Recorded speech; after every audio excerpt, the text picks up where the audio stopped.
ನಮ್ಮಲ್ಲಿ ಈಗ ಹೊಸ ರೀತಿ ಯುದ್ಧ ಶುರುವಾಗಿದೆ. ಭಯೋತ್ಪಾದನೆ ಶುರುವಾಗಿ ಭಾಳ ವರ್ಷಗಳದು. ಅದು ಕಂಟ್ರೋಲ್ ಆಗ್ತಾನೇ ಇಲ್ಲ. ಯಾಕೆ ಆಗ್ತಾ ಇಲ್ಲ? ಸ್ವತಂತ್ರವಾದ ಮೀಡಿಯಾಗೆ ಬೇಕಾಗಿರುವುದು ಸ್ವತಂತ್ರ ಧ್ವನಿ. ಆ ಸ್ವತಂತ್ರ ಧ್ವನಿ ಉಳಿಸಲು ನೀವು ಮಾಡಬೇಕಾದದ್ದು ಇಷ್ಟೇ. ಅದೇನಪ್ಪಾ ಅಂತಂತಂದ್ರೆ ನಿಮ್ಮ ಕೈಲಾದಷ್ಟು ಸಹಾಯ ಈ ಚಾನಲ್ಗೆ ಮಾಡಿ ಹಾಗೂ ನಿಮ್ಮ ಧ್ವನಿಯನ್ನು ಕಾಪಾಡಿಕೊಳ್ಳಿ. ಇದಕ್ಕೆ ಕಾರಣ ಅಂದ್ರೆ ನಮ್ಮಲ್ಲಿ ಇದು ಇವತ್ತು ನೋಡ್ರಿ ಎಂದೋ ಒಮ್ಮೆ ಆಗ್ತದೆ. ಅಮೇರಿಕಾದಲ್ಲೇ, ಇಂಗ್ಲೆಂಡ್ದಲ್ಲೇ ಭಾಳ ಟೆಕ್ನಿಕಲಿ ಮುಂದಾಗ್ಯಾರ. ಮತ್ತೆ ನಾವು ಹೇಳ್ಬೋದು ಯುರೋಪಿಯನ್ ಕಂಟ್ರಿಗಳು ಸಹಿತ ಎಂದೋ ಒಮ್ಮೆ ಆಗ್ತಾ ಇದ್ದಾವೆ.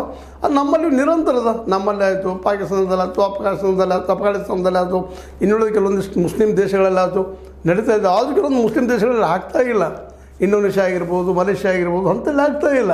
ಇವೆಲ್ಲ ನಾವು ಗಮನಿಸಬೇಕಾಗಿದೆ. ಜಪಾನ್ದಲ್ಲಿ ಆಗ್ತಾ ಇಲ್ಲ. ಯಾಕೆ ಆಗ್ತಾ ಇಲ್ಲ ಅಂದ್ರೆ ಇದರ ಅರ್ಥ ನಾವು ನಮ್ಮ ಅಂಬೇಡ್ಕರ್ ಅವರು ಹೇಳಿದಂಗೆ ಅವ್ರಿಗೆ ಧಾರ್ಮಿಕ ಸಂದರ್ಭ ಮಾಡೋದಕ್ಕೆ ಅವರು ಅವಕಾಶ ಮಾಡಿಕೊಡುವಂಥದ್ದು.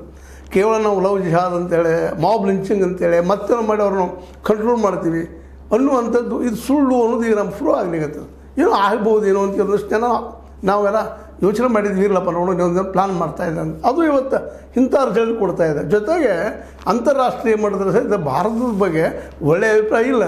ಅಲ್ಲಿ ಅಲ್ಪಸಂಖ್ಯಾತರು ತೊಂದರೆ ಇಲ್ಲಿದ್ದಾರಪ್ಪ ಅಂತ ಪ್ರಚಾರ ಆಗುವುದರಿಂದಾಗೆ ನಾವು ಪಾಕಿಸ್ತಾನದ ಆಕ್ಯುಪೈಡ್ ಕಾಶ್ಮೀರದಲ್ಲೇ ಸಿಂಧೂರ್ ನೆಲೆಗಟ್ಟಿನಲ್ಲಿ ನಾವು ದಾಳಿ ಮಾಡಿದಾಗ ನಮ್ಮ ಪರವಾಗಿ ಆ ದೇಶದ ಮುಂದೆ ಬರಲಿಲ್ಲ.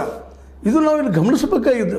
ಅದಕ್ಕಾಗಿ ಇವೆಲ್ಲ ನೆಲೆಯಲ್ಲಿ ಹೊಸ ತತ್ವ, ಹೊಸ ಸಿದ್ಧಾಂತ ನಾವು ಅಳವಡಿಸ್ಕೊಳ್ಬೇಕಾ? ಯಾಕಂದ್ರೆ ಅವರು ಈಗ ತಿಳ್ಕೊಂಬಿಡೋದು ನಾವೆಲ್ಲರೂ ಇಲ್ಲಿ ಅಲ್ಪಸಂಖ್ಯಾತರು, ಮುಸ್ಲಿಮ್ಸ್ ಇರ್ಬೋದು, ಕ್ರಿಶ್ಚಿಯನ್ಸ್ ಇರ್ಬೋದು, ಮತ್ತಾರು ಇರ್ಬೋದು, ಇಲ್ಲೇ part and parcel of this country. ನಮ್ಮ ಶರೀರದ ಭಾಗ ಆಗಿಬಿಟ್ಟಿದ್ದಾರೆ ಅವರು. ಅವ್ರನ್ನ ಕಿತ್ತು ಹಾಕೋದು, ಅವ್ರು ಅನಿಸೋದು ಮಾಡೋದು ಅನ್ನೋಕ್ಕಿಂತಲೂ ಅವ್ರಿಗೆ ನಾವು ವಿಶ್ವಾಸ, ಪ್ರೀತಿ, ಆತ್ಮೀಯತೆಯಿಂದ ಹೇಳ್ಕೊಂಡ್ರೆ ಅವ್ರು ನಮ್ಮ ಜೊತೆಗೆ ಆತ್ಮೀಯಾಗಿ ಇರ್ತಾರೋ ಅನ್ನೋದು ಸರಳ ಸಿದ್ಧಾಂತ. ಗಾಂಧೀಜಿಯವ್ರು ಹೇಳಿದಂಗೆ. ಆದರೆ ಗಾಂಧೀಜಿಯವ್ರನ್ನ ಕೊಂದಿದ್ದು ಯಾವುದೇ ಒಬ್ಬ ಮುಸಲ್ಮಾನ ಭಯೋತ್ಪಾದಕಲ್ಲ, ನಮ್ಮ